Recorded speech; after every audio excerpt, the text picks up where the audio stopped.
Assalamualaikum warahmatullahi wabarakatuh. Teman-teman operator bos semuanya, berjumpa lagi dengan saya di channel yang sama dan masih dalam pembahasan yang sama, yaitu tips dan trik untuk mengerjakan pelaporan bos berbasis Excel. Hari ini saya akan menyampaikan review aplikasi pembukaan bos tahun 2022 yang terbaru ya. Jadi tidak usah lama-lama lagi ya pembukaannya, langsung saja kita ke pembahasannya. Oke, sebelum kita lanjut, ini perlu diketahui video ini merupakan kelanjutan dari video sebelumnya, yaitu pembahasan detail aplikasi pembukaan bos tahun 2021. Videonya kurang lebih seperti ini. Linknya bisa dilihat di pojok kanan atas ya, ataupun nanti linknya bisa saya tulis di deskripsi. Bisa dilihat dulu biar pembahasan kali ini lebih maksimal, karena ada beberapa penjelasan yang tidak saya ulang di video ini karena sudah pernah saya upload ya, dan itu cukup lama, nanti cukup bisa memangkas durasi video ini. Ada beberapa pengaturan yang harus teman-teman lakukan dulu sebelum menggunakan aplikasi ini ya.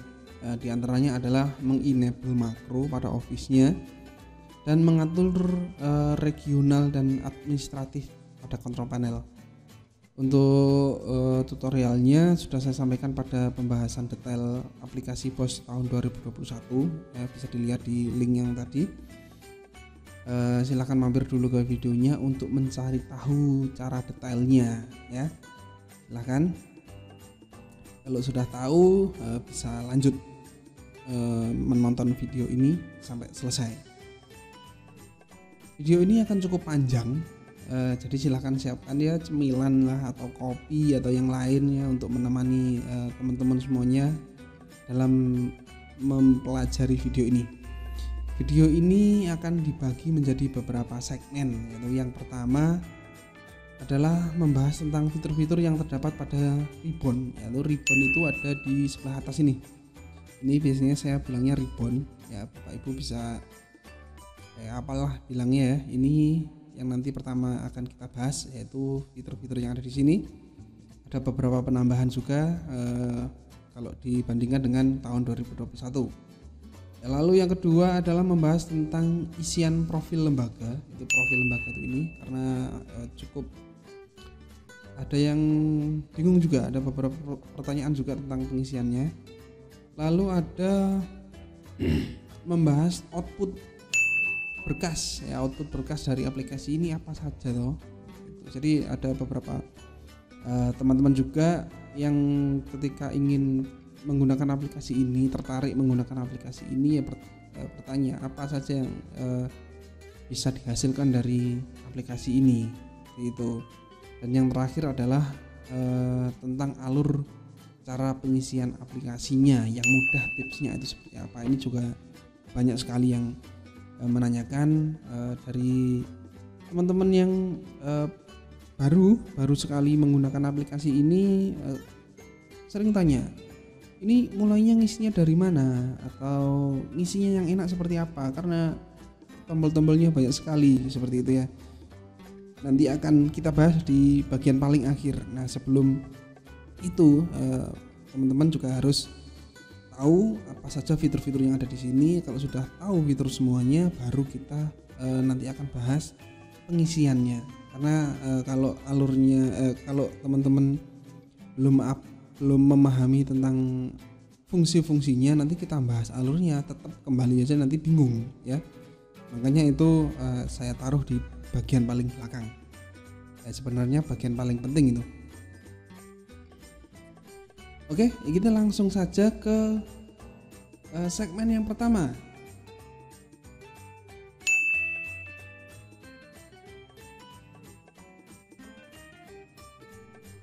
Pembahasan fitur ribbon. Oke. Jadi di sini ada beberapa grup ya, saya bilangnya. Grup itu yang ada tulisannya di bawah seperti ini. Ini the home, pengaturan cetak dan lain-lain sampai info. Baik, pertama kita akan bahas fitur apa saja yang terdapat pada ribbon kali ini. Yang pertama adalah grup home ya. Grup home ini berisi Sangat sederhana sekali, tombolnya ada satu tombol yaitu tombol home. Ini untuk kembali ke halaman utama. Contohnya saya buka kas umum lalu kembali lagi ke home. Mana saya data utama, kembali ke home. Ini sangat simpel sekali. Selanjutnya ada grup pengaturan cetak. Pada grup ini berisi tombol cetak dan preview dan pack setup ya. Cetak, preview dan pack setup. Tombol cetak ini berfungsi untuk mencetak hasil output yang aktif ya. Sebagai contoh, jika teman-teman ingin mencetak buku kas umum seperti ini, silahkan buka dulu buku kas umumnya seperti ini, lalu klik cetak. Klik ini ya, nanti akan keluar sendiri otomatis ini tanpa teman-teman harus setting ini itu, langsung otomatis pengaturannya. Pastikan pengaturan printernya sudah sesuai ya. Lalu print preview dan pack setup. Nah, ini itu berfungsi memberikan gambaran seperti apa hasil cetak yang akan keluar nanti. Nah, contohnya seperti ini. Juga untuk mengakses ini apa namanya pack setup ya, settingan.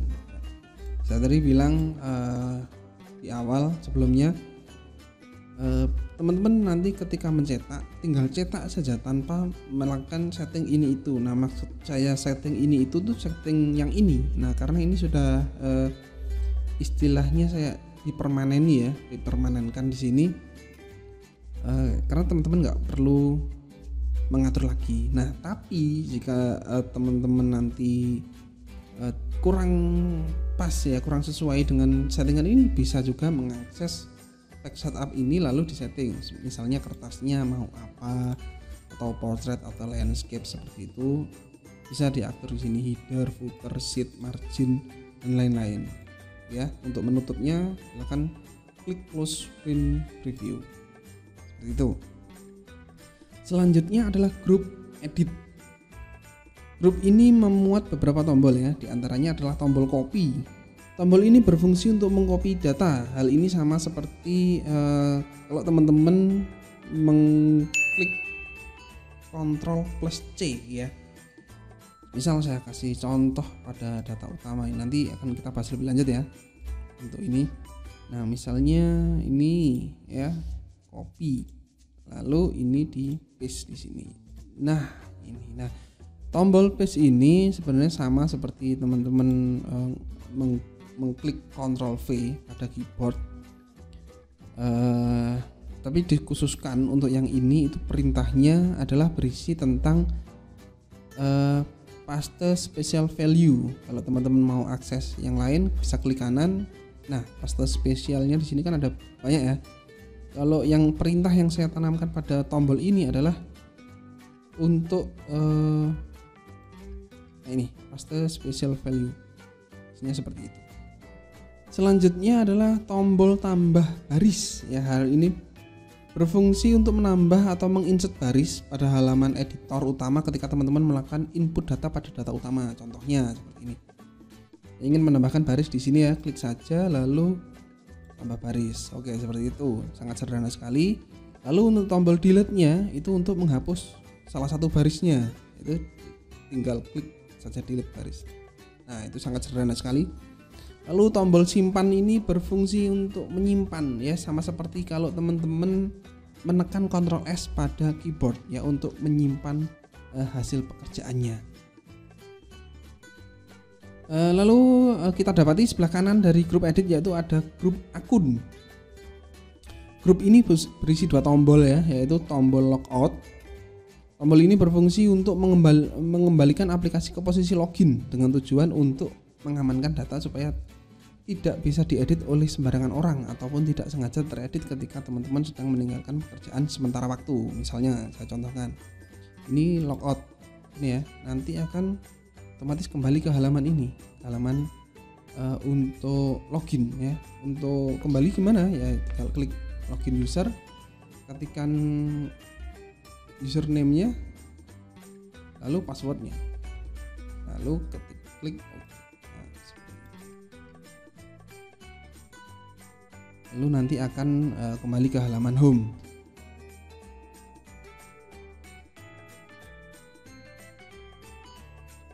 Dan yang kedua adalah tombol ganti akun yang berfungsi untuk merubah username dan password yang teman-teman gunakan untuk login user tadi ya. Hal ini semata-mata untuk pengamanan data aplikasi. Yang artinya seperti ini. Jadi di lembaga teman-teman tentunya banyak ya Bapak Ibu guru yang lain yang di sini konteksnya tidak berkepentingan dalam pelaporan bos. Jadi teman-teman bisa secara privasi pengolahan datanya itu bisa terjaga. Jadi yang bisa mengedit atau mengakses data dari pelaporan teman-teman yang teman-teman inputkan pada aplikasi ini itu hanya orang-orang tertentu yang tahu username sama passwordnya saja. Walaupun punya filenya, tapi jika tidak punya username dan akunnya, username dan passwordnya, itu juga tetap sama saja tidak bisa mengedit atau mengakses, hanya sekedar melihat saja tidak bisa, seperti itu. Jadi pada grup akun ini hanya semata-mata untuk pengamanan data saja. Selanjutnya adalah grup import data ya pada sebelah sini. Pada grup ini berisi 2 tombol yang digunakan untuk mengupdate aplikasi jika terdapat pembaruan pada aplikasinya. Perbedaannya adalah untuk tombol import identitas ini ya, itu hanya digunakan untuk mengimport identitas dari aplikasi sebelumnya. Jadi kalau melakukan update itu beda file ya. Ini file yang baru dan file yang lama. Nah, teman-teman buka file yang baru. Misal ini file terbarunya, oke. Klik import identitas, lalu oke saja. Lalu pilih aplikasi yang lama. Aplikasi yang lamanya yang mana? Misal yang ini diklik lalu di open gitu saja. Itu nanti akan mengupdate, memasukkan identitas yang lama dari aplikasi lama ke aplikasi yang ini. Seperti itu cara kerjanya. Nah, untuk yang import data keseluruhan itu fungsinya mengimport identitas maupun semua data komplit ya, dari identitas, data awal, data utama semuanya akan diimport ke aplikasi ini semuanya. Kalau identitas ini hanya identitasnya saja yang ada di profil lembaga ini. Seperti itu ya. Semoga saja penjelasan saya bisa dipahami. Selanjutnya adalah grup input data. Oke. Di sini ada data awal. Data awal ini teman-teman nanti akan diminta untuk menginputkan kondisi keuangan awal ya ketika teman-teman menggunakan aplikasi ini. Semisal di sini ada ini awal tahun ya, awal tahun teman-teman menggunakan aplikasi ini, jadi silakan dimasukkan anggarannya pada 1 tahun, anggaran modalnya, asetnya, modalnya, saldo awalnya tunai, dan sebagainya sampai bawah sendiri, nanti teman-teman bisa lihat sendiri. Dan juga berisi tentang tanggal akhir bulan, ini artinya tanggal penutupan kas ya, penutupan buku setiap bulannya. Teman-teman bisa seperti ini. Untuk tanggal ini perlu teman-teman ketahui, ini sebenarnya jika dikosongi pun tetap nanti akan insya Allah aman, karena aplikasi nanti akan secara otomatis mendeteksi tanggal merah minggu ya, khusus untuk minggu saja. Selain minggu itu nanti tidak bisa terdeteksi karena tidak bisa dihitung ya, seperti istilahnya kayak Natal, kayak seperti Hari Raya Idul Fitri dan lain-lain, karena itu random ya. Hari Raya Idul Fitri itu terus maju dan itu tidak bisa dihitung secara pasti, jadi aplikasinya tidak bisa menghitung. Nah, untuk menghindari hal-hal yang random itu tadi, teman-teman bisa mengisikan tanggal tutup tahunnya, tutup bulannya yang ada di ini. Nah, ini untuk per tutup tahapnya. Seperti itu. Lalu di sini ada data utama. Nah, perlu dipahami ini adalah fitur utama ya untuk menginput segala macam transaksi yang nantinya akan diolah menjadi berbagai berkas yang akan teman-teman cetak. Jadi intinya nanti utamanya yang paling banyak nanti teman-teman bekerja ada di data utama ini. Oke, nanti ini akan kita bahas di paling akhir di alur pengisiannya nanti. Selanjutnya adalah nomor surat. Jadi menurut saya fitur ini cukup jelas ya. Nomor surat ini berisi nomor-nomor surat yang ada di lembaga Bapak Ibu. Ini nantinya yang nomor surat yang akan tampil pada berkas-berkas yang akan dicetak. Ya sudah jelas di sini ada nama berkasnya, di sini bulannya, di sini juga sama. Di sini sudah ada keterangannya lengkap. Lalu selanjutnya kop surat. Fitur ini untuk menata kop surat yang nantinya akan tampil pada beberapa berkas yang terdapat kop suratnya. Perlu dipahami untuk logo ya ini bisa diganti. Untuk mengganti logonya teman-teman bisa insert fitur ini, lalu pilih fotonya yang ingin digunakan lalu open. Nanti otomatis akan terganti ya, dan pastikan fotonya itu masuk ke dalam kotak yang ada di sini. Di sini ada kotak, nanti pastikan tidak keluar dari kotak ini, karena kalau keluar dari kotak ini nanti tidak akan tampil sempurna pada berkas yang ingin teman-teman cetak. Selain itu di sini juga ada urutan kopnya ya. Ini kami sediakan kop default ini untuk mengganti ini urut tulisan yang ada di sini. Nah teman-teman, kalau kop default ini setting defaultnya ya, yang kami sediakan. Kalau teman-teman settingannya beda, contohnya lembaga swasta, itu bisa mengedit secara manual. Seperti ini. Untuk nama lembaganya tidak bisa diedit, lalu alamat lembaga email dan satu baris terakhir ini bisa disesuaikan. Selanjutnya yang ada di input data adalah rekening e-bos ya. Fitur ini berfungsi untuk mengkustomisasi rekening e-bos yang teman-teman gunakan.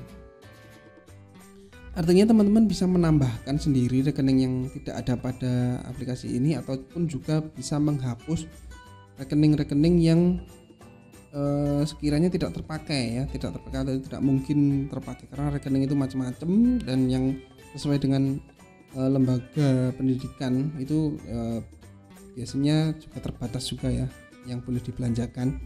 Jadi bisa dihapus saja rekening yang sekiranya tidak terpakai, ataupun untuk yang tidak sesuai bisa disesuaikan secara mandiri seperti itu. Jangan lupa caranya diklik edit dulu, lalu baru bisa diedit. Sebelum diklik edit tidak bisa diubah.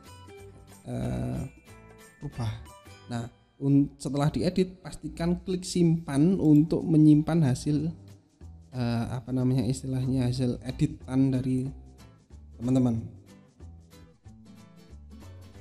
Lalu di sini ada grup export ya. Grup ini berisi tombol-tombol yang diperuntukkan untuk mengeluarkan berkas berupa file Excel. Saya berikan contoh salah satu saja.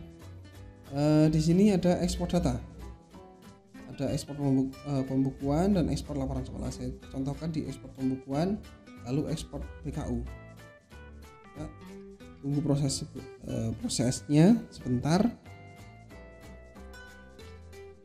Nah, setelah itu akan ada file baru yaitu yang berisi buku kas umum ya. Ini beda file.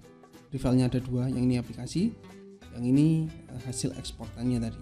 Ya, ini berdiri sendiri terlepas dari aplikasinya tadi. Ini tidak saya simpan. Nah, begitu juga dengan ekspor data dan ekspor laporan sekolah. Ekspor data ini berfungsi untuk mengekspor database-nya. Kalau pembukuan ini ada BKU, kas tunai, kas pajak dan kas bank. Kalau ini ada berisi ekspor laporan sekolah ya, berkas ekspor laporan sekolah. Selanjutnya ada tombol keluar. Tombol keluar ini sangat disarankan ketika teman-teman mau menutup aplikasinya, silakan klik simpan dan keluar ini. Jangan menggunakan ini ya, kalau bisa sebisa mungkin menggunakan ini, karena ketika teman-teman keluar menggunakan ini nanti akan mereset semua kustomisasi tampilan yang ada pada Office. Karena ketika teman-teman membuka aplikasi ini ya, itu sebenarnya terdapat perintah untuk mengkustomisasi tampilannya. Contohnya yang ada di menu ribbon ini semuanya sudah ganti ya, ganti ganti tidak seperti Excel pada umumnya. Contohnya kalau saya buat file baru, nah itu ribbonnya seperti ini, ada tab-tab seperti ini banyak. Ya kalau di aplikasi itu dikustomisasi. Terus lalu kalau di Excel biasanya itu terdapat formula bar ya di sebelah sini, di sini juga nggak ada. Nah, untuk simpanan keluar ini selain untuk menyimpan dan menutup aplikasinya, itu juga meriset tampilan-tampilan dan settingan-settingan ke istilahnya ke settingan defaultnya Office ya, seperti itu. Settingan sebelum teman-teman membuka aplikasi ini seperti itu. Lalu terakhir ada info ya. Info ini ada dua, info bantuan dan info log perubahan. Info bantuan ini untuk berisi kontak person saya sama video tutorial. Nanti klik ke YouTube ya, ke video ini. Untuk log perubahan ini, untuk log ini berisi log perubahan, yaitu apa saja yang pernah diupdate pada aplikasi ini berada di sini. Nah, itu adalah akhir dari penjelasan segmen pertama. Selanjutnya kita ke segmen kedua, yaitu pembahasan isian profil lembaga. Profil lembaga itu ada di home ya, ada di profil lembaga ini. Nah, profil lembaga ini pertama yang teman-teman harus pahami dari profil lembaga ini adalah ada isian yang dikunci, yaitu nama lembaga. Ini memang sengaja saya kunci ya untuk keamanan saja. Lalu pada sebelah atas sini, sebelah kanan atas agak tengah ya sebenarnya, kalau di profil kanan atas terdapat pilihan nomor pengulangan kwitansi atau nomor bukti, pengulangan nomor buktinya. Teman-teman di sini bisa memilih pengulangannya per penarikan tunai atau per bulan. Jadi artinya kalau per bulan seperti ini, itu nomor buktinya akan diulang jadi satu ketika ganti bulan. Kalau per penarikan tunai itu akan diulang lagi ke satu setelah teman-teman melakukan penarikan tunai. Karena ini ada dua kebiasaan yang saya temui ya, yang ada yang per penarikan tunai, ada yang per bulan. Jadi tergantung arahan dari Dinas Pendidikan tempat teman-teman bekerja. Selanjutnya pada profil ini teman-teman nantinya akan diminta untuk mengisikan data lembaga, data kepala sekolah, data bendahara BOS, data bendahara barang ya. Jika salah satu pejabatnya bukan PNS, untuk pengisian pangkat dan pangkat golongan dan NIP-nya bisa diisi dengan strip ya, misalnya seperti ini, diisi strip jika itu bukan PNS, seperti itu.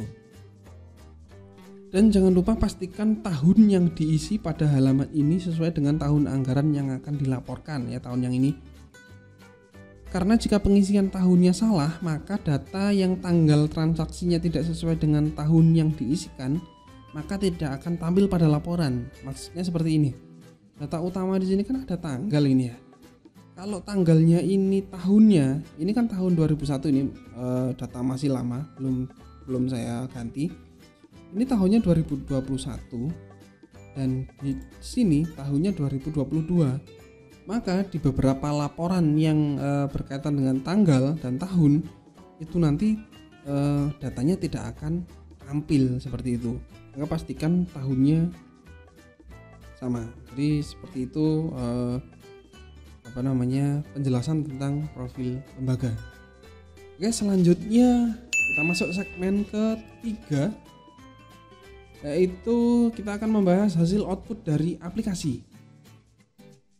Untuk output berkas dari aplikasi ini semuanya berada pada bagian output ini ya, yang saya beri kotak ini, ada dalam kotak ini output berkasnya semuanya ada di sini, dan input datanya semuanya ada di sini.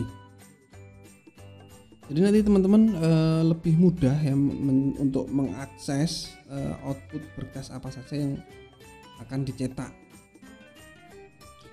Hasil output pada aplikasi ini diantaranya adalah ada buku kas yang terdiri dari buku kas umum, kas tunai, kas bank, dan kas pajak. Ini ada kas umum di sini ya, kas umum, di sini ada kas tunai, kas bank, dan kas pajak. Selanjutnya terdapat juga rincian objek belanja, mulai dari pegawai, barjas, peralatan dan mesin yang modal ini ya. Ada lagi modal aset tetap lainnya dan modal gedung dan bangunan, rincian objek belanja. Jadi berkasnya seperti ini. Selanjutnya terdapat juga laporan realisasi yang Kemdikbud ya. Ini biasanya disebutnya K7. Ini ada per tahap dan per bulan, sama bentuknya, hanya pengelompokannya saja yang berbeda. Ini per tahap dan per bulan. Ada juga laporan realisasi berdasarkan jenis belanja. Jenis belanja itu artinya seperti pegawai, barang dan jasa, dan modal, seperti itu. Ini juga bisa disetting per tahap ataupun per bulan. Oke. Dan juga di sini terdapat berita acara pemeriksaan kas dan penutupan kas. Ini pemeriksaan kas seperti ini dan penutupan kas seperti ini. Ada juga berita acara pemeriksaan fisik persediaan, lalu ada SPTMH, ada rekap aset, ada cover, ada berita acara persediaan akhir tahun. Ini ada banyak pilihannya ya, ada barang, jasa, modal, lalu ada berita acaranya, lalu ada laporan sekolah, ada faktur ya, faktur nota ini fitur baru. Lalu yang sering yang pasti dipakai yaitu kwitansi. Kwitansi ini perlu dipahami teman-teman untuk pengguna baru ataupun yang belum pernah menggunakan dan tertarik menggunakan aplikasi ini. Bisa dipahami di sini ada fitur cetak berurutan. Ini artinya untuk mencetak dari dan sampai ya. Misalnya di sini kan ada banyak ya, ada sampai sekian nomor. Itu misal dari 1 sampai 50. Nah, itu berarti ketika ini sudah diinputkan lalu cetak berurutan, nanti akan tercetak kwitansi nomor 1 sampai nomor 50 seperti itu. Kalau teman-teman klik start di sini hanya satu saja sesuai dengan nomor yang diinputkan di sini. Gitu. Oke, sekarang kita sudah masuk segmen terakhir yang paling ditunggu-tunggu, yaitu alur pengisian aplikasinya. Bagaimana sih sebenarnya tips untuk mengisi aplikasi ini yang mudah alurnya? Sebenarnya ini hanya untuk awal saja ya. Kalau untuk selanjutnya itu nanti ya yang teman-teman isikan ya hanya seputar data utama ini aja. Ini hanya untuk yang awal-awal. Kalau ibarat tahun anggaran itu di tahap 1. Kalau sudah tahap 2 nanti hanya teman-teman akan lebih banyak bekerja pada data utama dan sedikit menyesuaikan pada nomor surat ataupun mungkin jika insidental ya, ini nomor rekening e-pos ini nanti akan ya mungkin diedit juga mungkin, tapi kemungkinan juga nggak diedit untuk penggunaan yang selanjutnya. Hal ini cukup sering ditanyakan ya oleh beberapa pengguna baru karena biasanya bingung harus memulai dari mana. Sebenarnya cukup sederhana alurnya. Ini akan saya jelaskan tipsnya. Untuk persiapan pastikan nomor rekening bos, nomor rekening bos ini ya.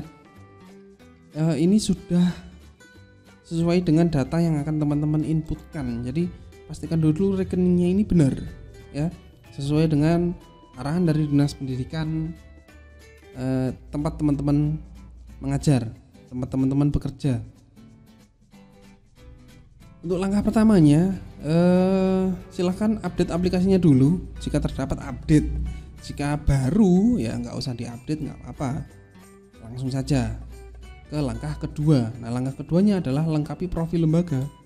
ini tadi dilengkapi dulu seperti penjelasan saya sebelumnya. Langkah ketiga adalah lengkapi data awalnya sesuai kolom-kolom yang telah disediakan. Nah, data awalnya ini disesuaikan dulu supaya nanti perhitungannya itu sesuai, karena di sini memuat saldo awal ya, setoran awal.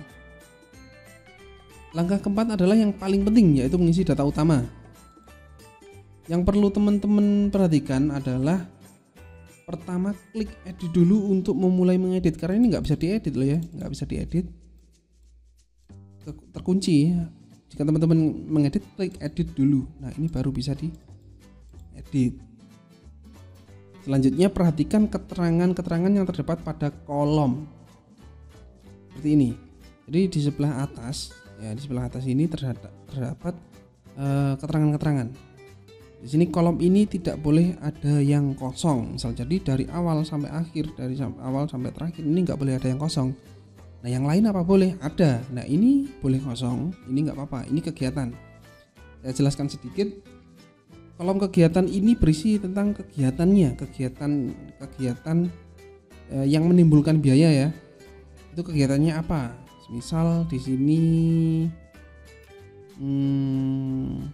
kegiatannya pelaporan bos. Nah, untuk uraian belanjanya ini barang atau jasanya yang diinputkan, di sini honorarium. Seperti lagi contohnya, kegiatannya administrasi kelas. Di sini yang dibelanjakan penggandaan. Contoh lagi, administrasi kelas belanja kertas HVS. Jadi yang di sini hanya kertasnya saja ditulis rinci. Seperti itu. Lalu di sini kolom ini tidak boleh ada yang kosong juga. Di sini isinya jenis pembukuannya bank, tunai ataupun pajak. Yang ini jenis mutasi, ini tidak boleh kosong juga. Ini isinya masuk dan keluar saja. Tinggal milih ya. Lalu di sini harga satuan, perhatikan harga satuan bukan harga total ya.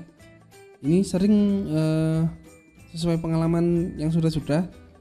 Ini teman-teman kadang-kadang diisi harga totalnya bukan harga satuannya.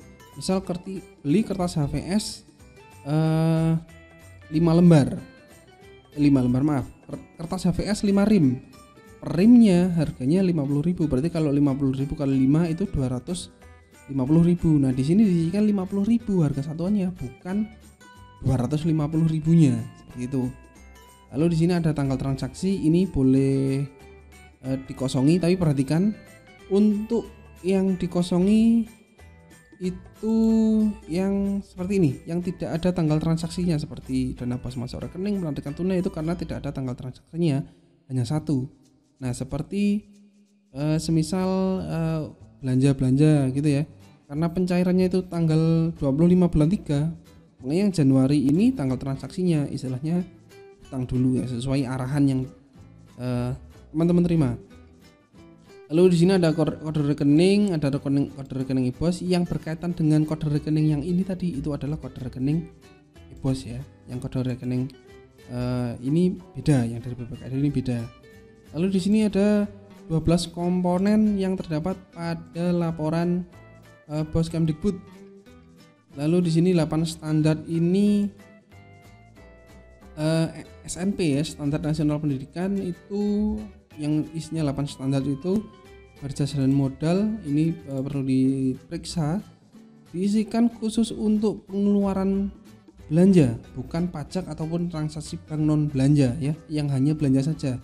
Misal dana bos masuk rekening itu bukan belanja, penarikan tunai juga bukan belanja, jadi di sini isinya kosong ya. Ini misalnya langganan daya dan jasa, di sini belanja, maka ini ada isinya. Dan di sini jumlah satuan, ini secara jelas.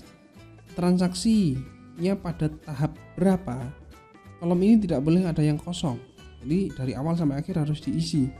Jika terlewat, nanti perhitungannya atau sistemnya tidak akan berjalan dengan baik dan benar. Jenis bos di sini ada reguler, afirmasi, dan kinerja. Kolom ini tidak boleh ada yang kosong juga. Lalu klasifikasi pendapatan belanja, pendapatan atau belanja maksudnya. Di sini pendapatan, kalau pendapatan itu ya ada pendapatan diisi di sini bisa dilihat. Kalau tidak terbaca bisa diperbesar. Isinya ada bos reguler masuk rekening, bos afirmasi masuk rekening, bos kinerja masuk rekening. Ini untuk pendapatan. Untuk belanjanya ada honor GTT, pengadaan honor PTT dan lainnya. Lainnya itu artinya di luar honor GTT, di luar pengadaan dan di luar honor PTT. Nah, ini diisikan juga yang sifatnya hanya itu saja ya. Kalau bukan pendapatan ataupun belanja juga enggak usah diisi. Ini contohnya ini ada kosong ini pajak. Ini ada pemindahan dari buku dari bank ke kas tunai seperti itu. Lalu ini nomor bukti bank atau pajak. Maksudnya di sini nomor bukti bank itu yang ada pada rekening ya, rekening bank bisa dituliskan di sini. Dan nomor bukti pajak biasanya NTPN yang dituliskan di sini untuk pajaknya. Yang selain itu nanti akan otomatis. Lalu klasifikasi persediaan barang. Nah, ini untuk akhir tahun. Ya, akhir tahun ada dua, biasanya ada 21 klasifikasi dan 64 klasifikasi. Lalu jangan lupa simpan ke database ini. Jangan lupa diklik ini ya untuk menyimpan hasil input data teman-teman ke database aplikasinya. Jika teman-teman tidak mengklik tombol ini, maka hasil input data yang teman-teman lakukan tadi nantinya akan hilang atau tidak tersimpan ke database-nya. Atau ya percuma teman-teman ngedit semuanya lalu langsung diklik tombol home tanpa simpan ini, nanti akan hilang. Gitu ya. Lalu langkah kelima yaitu adalah lengkapi nomor surat sesuai bulan berjalannya. Nomor suratnya ini ya sesuai dengan bulan berjalannya, artinya misal sekarang bulan Februari, nah berarti isikan sini, berarti ini kita belum tahu nanti seperti apa. Kalau sudah sampai bulan Desember, isi bulan Desember dan seterusnya. Langkah terakhir adalah sesuaikan kop suratnya. Ya, kop surat di sini disesuaikan dengan keadaan di lembaga teman-teman, seperti itu.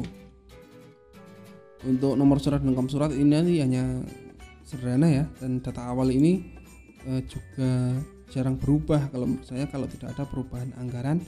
Dan yang bawah di sini ada pendapatan. Pendapatan ini tahap 1 ya tinggal masukkan sini, tahap 2 tinggal masukkan sini, ini bertahap pengisiannya. Seperti itu. Oke, jika ada pertanyaan atau ada yang kurang jelas ataupun ada request tutorial seputar Excel ataupun pelaporan bos, bisa disampaikan pada kolom komentar. Untuk informasi lanjutan tentang aplikasi bisa menghubungi email yang terdapat pada deskripsi. Semoga video ini bermanfaat. Sampai ketemu di video selanjutnya. Assalamualaikum warahmatullahi wabarakatuh.